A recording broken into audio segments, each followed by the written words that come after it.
ating mga mamamayan na dadalo sa peaceful rally, nananatiling nakahanda ang ating kapulisan para magbigay ng seguridad at kaligtasan sa ating mga taong bayan.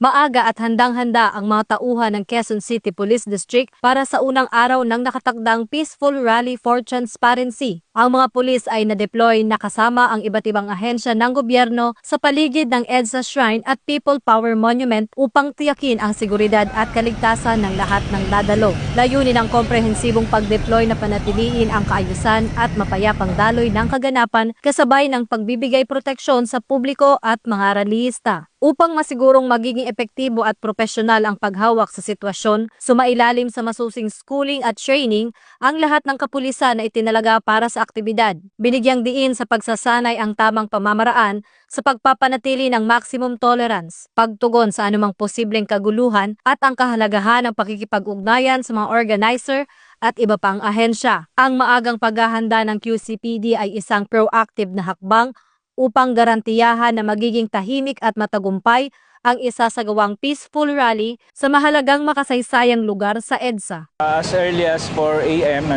nag-deploy po tayo ng 1,700 plus na personnel dito sa PPM at sa House of Representatives. Meron tayo sa House of Representatives ng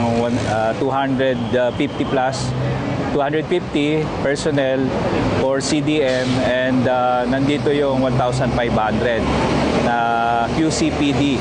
Kasama natin ang DPOS, traffic unit ng Quezon City LGU plus yung DRRMO. Almost siguro po mga 1,500 plus din sila na tutulong sa atin sa traffic at dito sa rally na mag-start ngayong 8 a.m. up to 10 p.m. Ang ina-expect natin na protester or yung magjo-join dito sa People Power Monument around 100,000.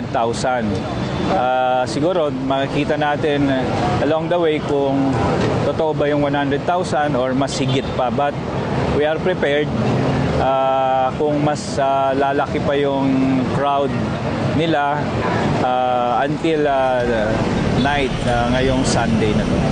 Maganda naman po yung coordination natin. Mismo po sila ang nagsabi na meron silang marshal na titingin sa kanilang grupo at kung meron namang gusto nilang i-report sa atin na sa tingin nilang hindi nila kasama or suspected na manggugulo ay i-report agad sa pulis. Expect lang natin sa ating mga kababayan na from EDSA Shrine up to PPM medyo magkakaroon ng slow moving, no? Kasi nag-request tayo na extend yung bus lane ng isa pang lane, but siguro maya-maya kung magkakaroon ng medyo may build up, i-open na yung dalawang lane ng bus carousel para sabay-sabay ng lumuwag yung traffic natin dito sa EDSA. Maximum tolerance, no, ang palagi nating nire-reiterate sa pag-alis bago mag-start ng actually matagal na natin 'tong pinag-preparan ang deployment na to.